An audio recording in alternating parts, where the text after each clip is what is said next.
તમે સાંભળી રહ્યા છો પ્રયાગરાજ વાર્તા સંગ્રહની વાર્તા રાની પશુ, જેના લેખિકા છે સુશ્રી ભારતી ભંડેરી, અંશુ, અમદાવાદ. અગાઉથી નક્કી કર્યા પ્રમાણે સલોની થોડા કપડાં, રોકડ રકમ અને પોતાના ઘરેણા બેગમાં ભરીને સહેલીના ઘરે જાઉં છું એમ કહીને ઘરેથી નીકળી ગઈ. તે ઝટપટ રિક્ષા કરીને રેલવે સ્ટેશને પહોંચી. ત્યાં સાગર તેની રાહ જોઈ રહ્યો હતો. અરે સલોની, કેટલી વાર લગાડી? ચલ જલ્દી, ગાડી ઉપડવામાં જ છે, કહેતો તે સલોનીનો હાથ પકડી ગાડીમાં ચડી ગયો. પણ સાગર, તારો સામાન? અરે સલ્લુ, મારા ઘરે જઈએ છીએ, ત્યાં મારો સામાન છે જ, તેથી મારે સામાન લેવાની શું જરૂર છે? પણ સાગર, મને બહુ જ ડર લાગે છે. તે તારા ઘરે મારા વિશે વાત તો કરી દીધી છે ને? હા સલ્લુ, તું ચિંતા ન કર. ટ્રેને હવે ગતિ પકડી લીધી હતી અને સાથે સલોનીના મને પણ. તે અને સાગર એક જ કોલેજમાં, એક જ ક્લાસમાં સાથે હતા. સાગર કોલેજનો સૌથી હેન્ડસમ, સ્ટાઇલિશ છોકરો હતો. વાતોમાં તો ભલાને આંજી દે તેવો. 6 ફૂટ 2 ઇંચ ઊંચો, લીંબુની ફાળ જેવી આકર્ષક આંખો, પહોળી છાતી અને કાળા ભમ્મર તેના વાંકડિયા વાળ પર તો છોકરીઓ મરતી હતી. તેના કપડાની સ્ટાઇલ બધાથી અલગ જ હોય, તો સામે સલોની પણ કોલેજની સૌથી બ્યુટીફુલ ગર્લ હતી. વાને તો એકદમ ગોરી ગોરી, ઊંચી પાતળી, અને તેની કજરારી આંખો સાથે તેનું નમણું નાક જોનારા તો જોઈ જ રહે. એમાંય જ્યારે તે તેનો કાળો ભમ્મર ચોટલો જરા માથું ઝટકાવીને આગળથી પાછળ લેતી, ત્યારે છોકરાઓના મુખેથી આહ નીકળી જતી. તેના ગોરા ગાલ પર રમતી વાળની લટ તેના ગોરા ચહેરાને 4 ચાંદ લગાવતી. આ સલોનીને જ્યારથી જોઈ ત્યારથી સાગર તેની પાછળ લટ્ટુની જેમ ફર્યા કરતો. સલોની કોલેજની બધી જ પ્રવૃત્તિઓમાં આગળ હોય, પણ થોડી શરમાળ, એટલે જલ્દીથી કોઈ સાથે ભળતી નહીં. પણ આ તો સાગર, બોલવામાં તેને કોઈ ન પહોંચે. થોડા દિવસોમાં જ વાત વાતમાં મજાક મસ્તી કરતા સલોનીને તેના તરફ આકર્ષિત કરી જ લીધી. હવે સલોનીને પણ સાગર ગમવા લાગ્યો હતો. કોલેજ પહોંચતા જ બેઉની નજર એકબીજાને જ જાણે શોધતી હોય. એમ કરતાં કોલેજ પણ પૂરી થઈ. સલોનીનો રૂઢિચુસ્ત પરિવાર ક્યારેય પ્રેમ લગ્નની હા નહીં પાડે તે તેને ખબર જ હતી. એટલે તેણે ક્યારેય ઘરમાં સાગરનો ઉલ્લેખ પણ કર્યો નહોતો. સાગરે સલોનીને કહ્યું હતું કે મારા ઘરમાં કોઈને આપણા સંબંધનો વાંધો નથી, આપણે ભાગીને લગ્ન કરી લઈએ. સલોની પહેલાં તો થોડી અચકાઈ, પણ સાગરે બતાવેલા ભાવિ જીવનના સપનાઓને સાકાર કરવા તે ઘરેથી ભાગવા તૈયાર થઈ ગઈ. ધીરે ધીરે ટ્રેન આગળ વધી રહી હતી અને સલોની તેના ઘરથી દૂર જઈ રહી હતી. ડિસેમ્બર માસની ઢળતી સાંજે તે ઘરેથી નીકળેલી, પણ હવે રાતનો અંધકાર ઘેરી વળ્યો હતો. સાથે ઠંડી પણ જોર પકડી રહી હતી. સલોનીએ સાગરના હાથમાં પોતાનો હાથ મૂકી તેના ખભે નિશ્ચિંત થઈ માથું ઢાળી દીધું. અત્યારે તેને સાગરના સ્પર્શ, પ્યાર અને હૂંફની જરૂરત હતી. ફક્ત તેના ભરોસે તે બધું છોડીને તેની સાથે નીકળી પડી હતી. મનમાં ડર હતો તો સાથે રોમાંચ પણ હતો. સાથે સાથે મનમાં અનેક સવાલો તેના મનમાં ઉપસતા હતા. શું તે બરાબર કરી રહી છે? સાગર વિશે હજુ તે બરાબર જાણતી પણ નથી. અને આ પગલું શું યોગ્ય છે? જે સવાલો પહેલા થવા જોઈએ તે હવે તેને થવા લાગ્યા હતા.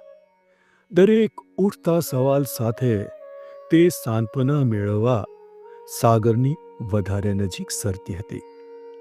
તો બીજી બાજુ સાગરના મનમાં પણ કંઈક બીજું જ ચાલી રહ્યું હતું. સાગરની આંખમાં તો ઊંઘ નહોતી, કેમ કે બધું તેની ઈચ્છા પ્રમાણે થઈ રહ્યું હતું. પણ સલોની સાગરની હૂંફમાં ઊંઘી ગઈ હતી.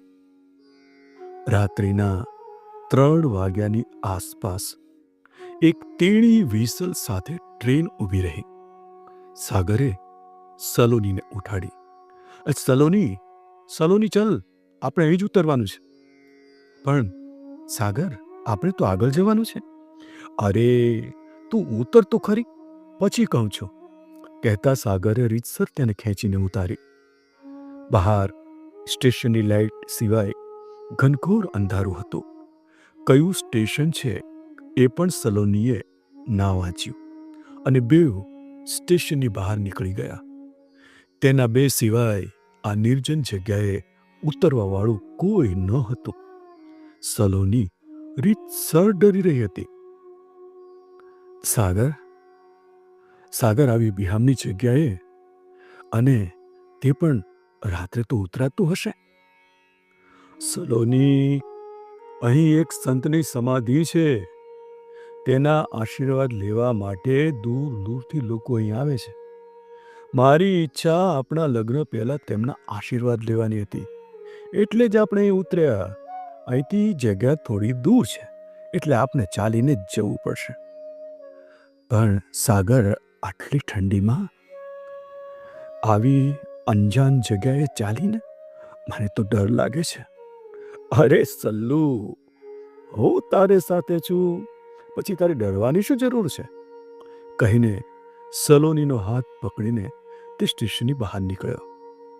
કડકડતી ઠંડીમાં ટૂંટિયું વાળીને સૂતેલા કૂતરા પણ તે બંનેને જોઈ અને થોડું ભસીને શાંત થઈ ગયા. બહાર અંધકારમાં હતી ફક્ત સુસવાટા મારતી ઠંડી હવા, સૂકા પાંદડાનો ખડખડાટ અને તમરાનો અવાજ. તો ક્યાંક દૂરથી સંભળાતી શિયાળવાની લાળી ભય પેદા કરી રહ્યા હતા.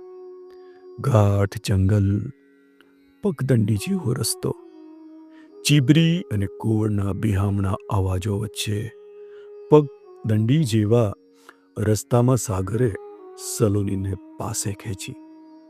સલોની પણ ચાહતી જ હતી, પણ સાગરના આલિંગનમાં તેને કંઈક અજીબ મહેસૂસ થઈ રહ્યું હતું. અરે સાગર, મને ડર લાગી રહ્યો છે અને તને રોમાંસ સૂચે છે, કહેતી સલોની થોડી દૂર હટી. અરે સલ્લુ, તારો ડર જ દૂર કરી રહ્યો છું, કહી તેને પરાણે પાસે ખેંચી. ત્યાં જ અચાનક તેઓના પગ પાસેથી એક સાપ તડતડાટ નીકળ્યો. સલોનીના મુખેથી ચીસ નીકળી ગઈ અને સાગર ભયથી સહસા બોલી ઉઠ્યો, યા અલ્લાહ! સલોનીએ ચમકીને સાગર તરફ જોયું. સાગરની આંખમાં તેને ખંધાઈ દેખાઈ. તે ચીસ પાડીને બોલી, સાગર! હવે સાગર પણ જાણી ગયો કે સલોની સાંભળી ચૂકી છે, એટલે તે ખંદુ હસતા બોલ્યો, સાગર નહીં બેબી, સબ્બીર, સબ્બીર. સાગર, આટલો મોટો દગો! તે ચીસ પાડતી ત્યાંથી ભાગી, પણ સાગરે તેને પાછળથી પકડીને એક લાફો તેના ગોરા ગોરા ગાન પર ઝીકી દીધો. સલોની હવે પોતે ફસાઈ છે તે હકીકત જાણી ચૂકી હતી. તેનું ખમીર જાગી ઉઠ્યું અને બીજી ક્ષણે જાણે તે હારી ગઈ હોય તેમ સબ્બીરની બાહોમાં ભીસાયેલ પોતાના દેહને ઢીલો છોડી દીધો. શાબાશ બેબી, મને તારી પાસેથી આ જ આશા હતી અને તારી પાસે બીજો કોઈ વિકલ્પ પણ નથી, કહી સબ્બીરે જેવી તેને મુખ સન્મુખ કરી કે તુરંત સલોનીએ તેના મર્મસ્થાને લાત મારી તેની પકડમાંથી છૂટી ને મુઠ્ઠી વાળી અને થઈ શકે એટલી ઝડપે ભાગી. હજુ થોડી જ દૂર ભાગી હશે કે ત્યાં તેને સાગરની તીણી ચીસ સંભળાઈ. સાથે જ આજુબાજુ પશુ પંખીઓના ભયથી ફફડાટ ભર્યા અવાજો ગુંજી ઉઠ્યા. તેણે પાછળ ફરીને જોયું તો તેની આંખો ફાટી ગઈ. અંધારામાં તેને ફક્ત બે તપતપતી આંખો દેખાય ને સાગરના તરફડિયા.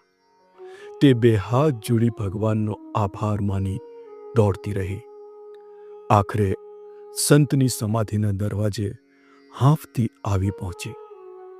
તેણે દરવાનને બધી વાત કરી અને દરવાજો ખોલી આશરો આપવા વિનંતી કરી. દરવાને કહ્યું, બેટા, તું સહી અને સલામત જગ્યાએ આવી ગઈ છે. વીતેલું બધું ભૂલી જા અને સંતની સમાધિના દર્શન કરી આ ઊભેલી બસમાં બેસીને તારા ઘરે પાછી જતી રહે છે. અહીં સંતની આણ પ્રવર્તે છે. અન્યાયીને તેના કર્મોનું ફળ સંત અહીં જ આપી દે છે. અહીં તો જંગલ છે. રાની પશુઓ શિકાર માટે ફરતા હોય છે અને ક્યારે રાની પશુ ખુદ શિકાર બની જતા હોય છે. તું ચિંતા ન કર દીકરી, આજે તો તું બચી ગઈ છે, પરંતુ હવે પછી ક્યારેય ભૂલથી પણ મા બાપની વિરુદ્ધ જઈને જાણ્યા જોયા વગર આવું પગલું ના ભરતી. સલોનીને તો આજે દરવાનમાં જ ભગવાનના દર્શન થઈ ગયા. સમાધિના દર્શન કરી તે બસમાં બેસી ગઈ અને સાંજ પડતા તું ઘરે પણ પહોંચી ગઈ. બીજે દિવસે છાપામાં સમાચાર તે વાંચી રહી હતી કે ગીરના જંગલમાં ફરીથી રાની પશુએ લીધો એક માનવ ભોગ.